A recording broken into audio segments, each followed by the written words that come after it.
Look at the tie in the wind.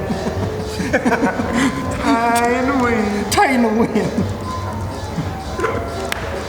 The kettlebell nubbin turned me into Nell.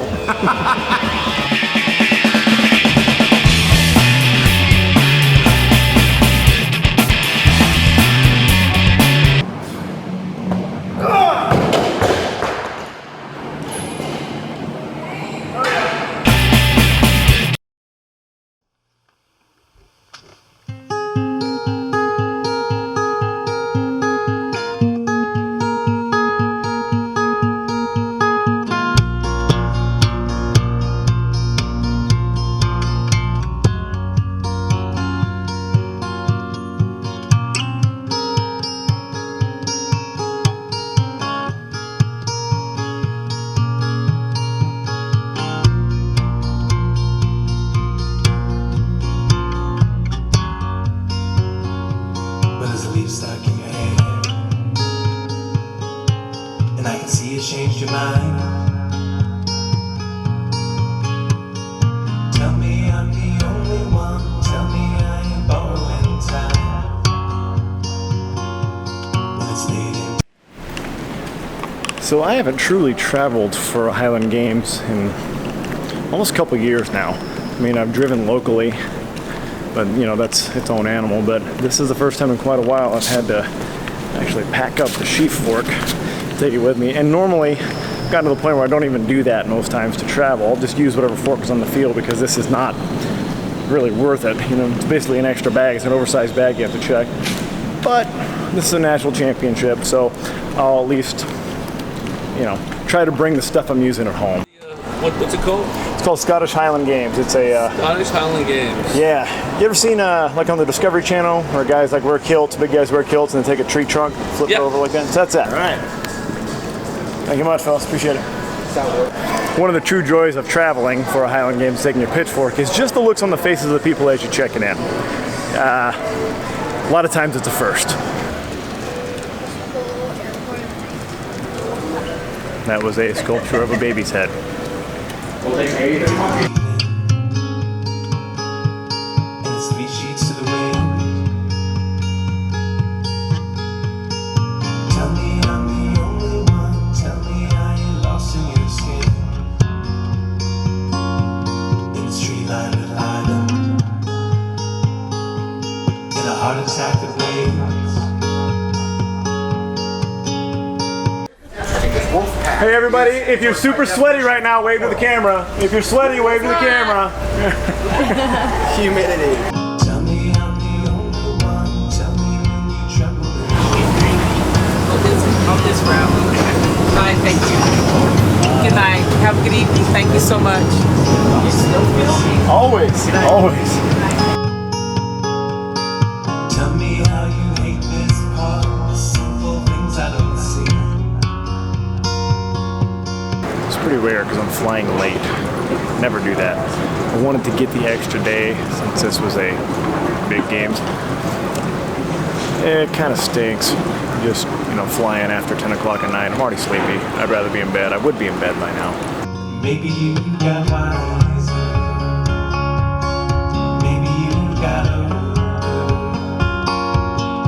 Maybe you got angels sitting on the shoulder.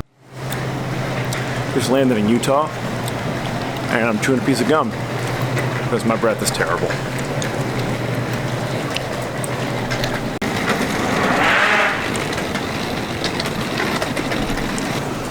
I'm headed to baggage claim to meet Aaron right now.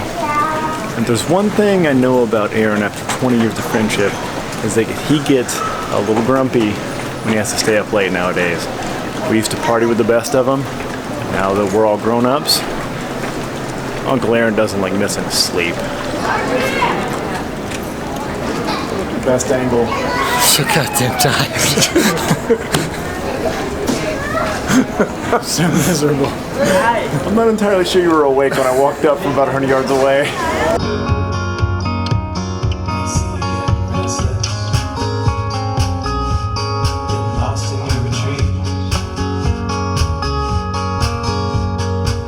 I get moved back, I get moved over, I get lost on the street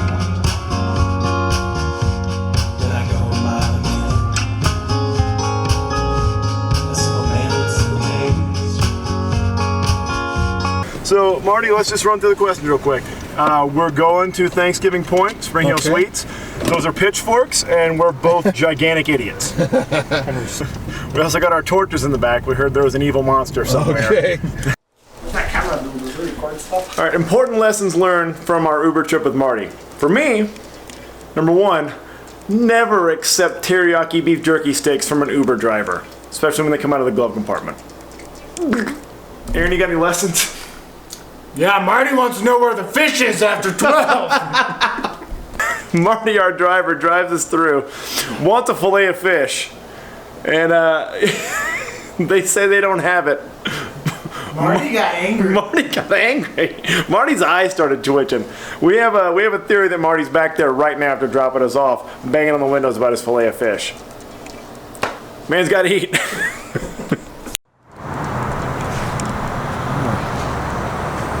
Oh, right outside the hotel, we got Daylight Doughnuts. Like, I want the donuts. There's a hill.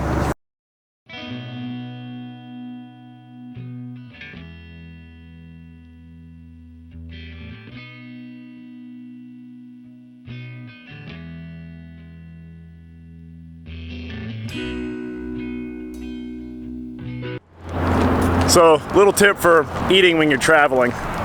You want to make sure that you eat efficiently and quickly, because you never know how long you're going to have to eat and when your next opportunity is going to be.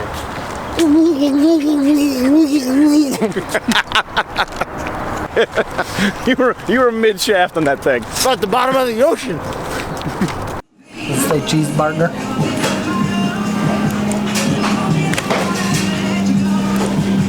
Yes, man. I'm Cheeseburger. We just get smoothies. Smoothie warm up. So we're headed into CrossFit Lehi, a little tune-up session, gonna meet some cool people.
Hey Thor, you're fat.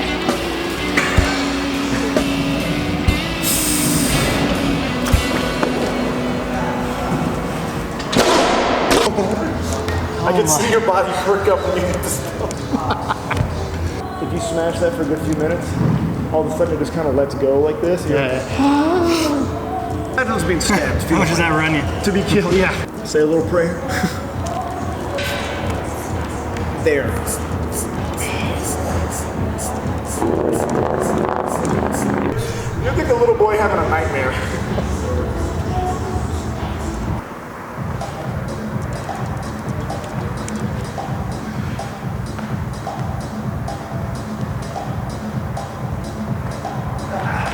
You got me turned. You can't buy these things. Did you find a thrower? Yeah, I did. What's up, man? How you doing, man? I'm Mike. I'm Dave Blair.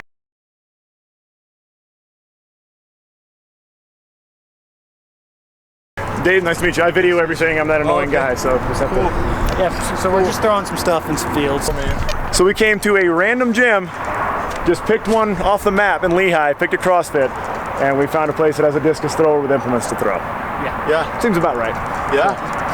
Well, I mean, we planned this. Totally planned it. I'm gonna go change shoes real quick then.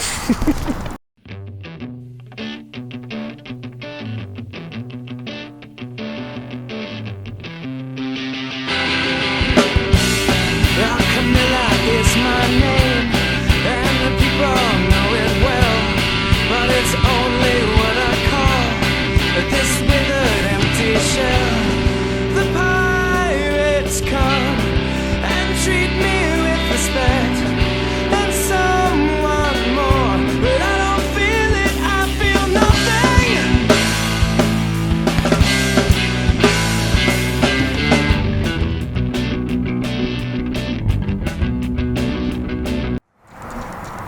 All right, so Dave, you just informed us that you own the world record at the Paralympic Games, and you threw up Team USA. What was the distance? You got to tell us, man. 63.61, which translates to about 208 feet 8 inches, Yeah, that's far. something like that. That's with the 1.5, not the 2.0. We don't throw the 2. In college, I threw the 2 about 180 feet. So what's the rest of your your season looking like now? We got Olympic trials in about 3 weeks. Nice, buddy. That's in Charlotte, North Carolina. And then I've got a fun meet in London. They call it the Anniversary Games. Yeah. They bring us out there for celebrate the Olympics, and they're actually putting some Paralympics. There's like 2 or 3 events this year with the able-bodied. So I'll be there awesome. with like Usain Bolt, and it should be the stands should be like 90,000 people. Nice. You gonna race him? No, I won't race him, and he won't throw against me. I think that'll be fair for both of you guys. Yeah, I think so. all that junk. Away from him.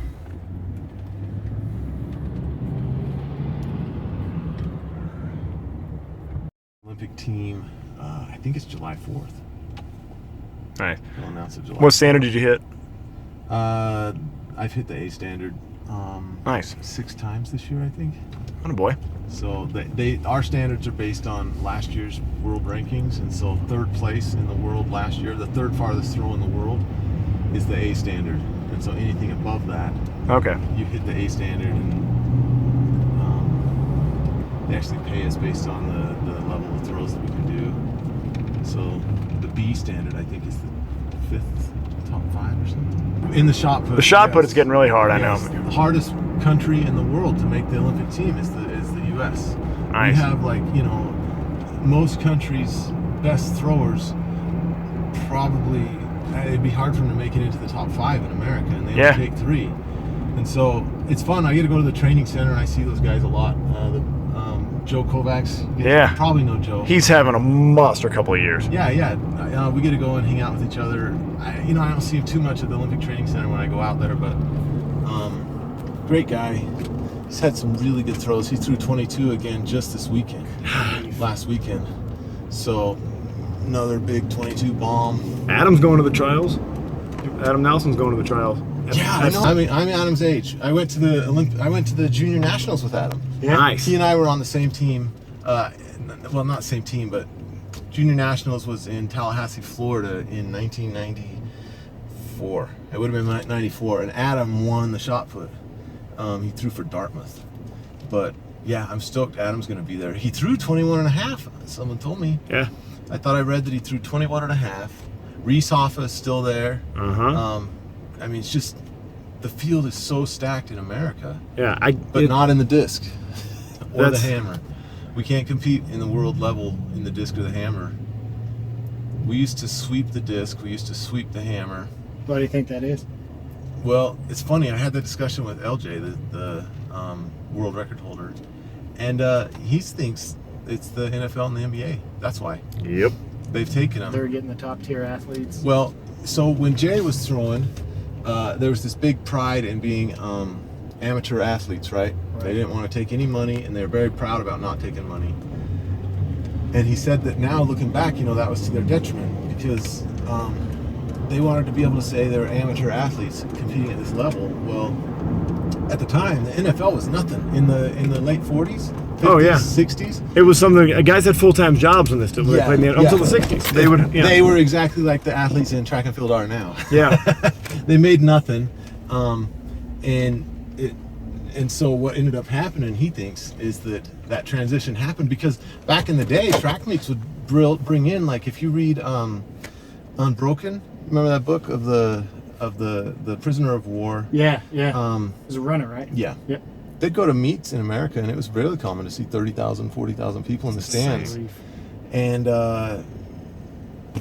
those are all at the footballs, right? Yeah. But if they'd taken the money, who knows? If they'd been able to offer money and get the athletes taking money, maybe the other sports wouldn't have taken off, like in other countries. Right. Soccer, football in other countries does it, but there's a reason football can't start up here. American football and all these other sports just aren't as big. Right. They don't have the history that, I don't know.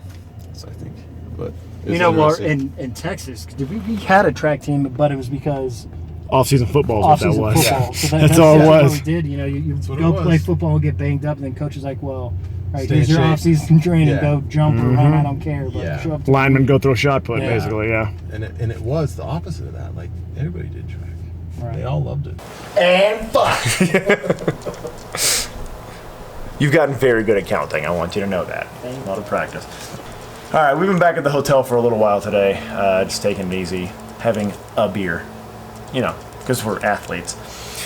So today was pretty cool so far. We woke up, ate some hotel sludge, as Aaron calls it, for breakfast, and went and got somewhere between 1 and 6 donuts. Leave that to the imagination. Grabbed some coffee, and then after just a little downtime, we headed to CrossFit Lehi. We got a snatch workout in, really fun stuff. Randomly met Dave Blair, who is a elite discus thrower. So he actually spotted Aaron doing footwork and just kind of introduced himself, walk up, and I guess Aaron was friendly for once in his life. I don't know how he pulled it off, but and the guy Dave actually called out without Aaron saying a word that he was a Scottish Highland Games thrower from Aaron doing footwork. Like, he saw his footwork and he knew, so you can only assume that means that it's bad. That we have a reputation that a good thrower, an actual thrower, can spot it. So we chatted throwing a little bit. He actually had some custom-made implements. He called them FUDs. And what does FUD stand for? F you, Mike. Thanks. I think you might need to work on the alphabet part. But yeah, he had these homemade steel implements, and they weighed 29 and 14 pounds. We threw those a little bit. Nobody was doing any serious throwing. He was there to do snatches also. He's, kind of since he's got that whole Olympic trials thing, he's a little more focused and not just going to throw with a couple of knuckleheads that he meets at a gym. But it was still pretty awesome hanging out with him. It was another one of those great examples of get out there. A great example of why it's awesome to travel for this ridiculous sport or whatever your hobby is. You get out there, and if you're friendly and you're not stuck in your own head thinking about your ridiculous stuff, whether it's Highland Games, powerlifting, whatever. Like, if you're not just inside your own head, mean mugging the whole time, you'll meet some pretty cool people. So we're gonna just chill here for a little bit. It's I don't know what time it is. Time's 6:58. Time's irrelevant. Doesn't even matter. But we're going to go grab some dinner here in a little bit. Probably call it an early night. But feeling pretty good. I stepped on John's scale. He's one of the other lightweight competitors. I'm right around 201, but he says the scale is heavy. But he's also my competitor, so he's a dirty, filthy liar. So I'll probably get a little more dialed in as the night goes on, figure out where I am. I've been waking up like 198, 199, so not really stressing the weigh-in at this point. So for dinner, we're either going deli or we're going some Hawaiian grill. And also, I'll put Dave Blair's information below so you can check him out on Instagram and follow him. Anytime we can follow an awesome thrower, I want you to do that because they're cool. And they make cool Instagram videos. Now, speaking of cool Instagram videos, You got crumbs in the bed.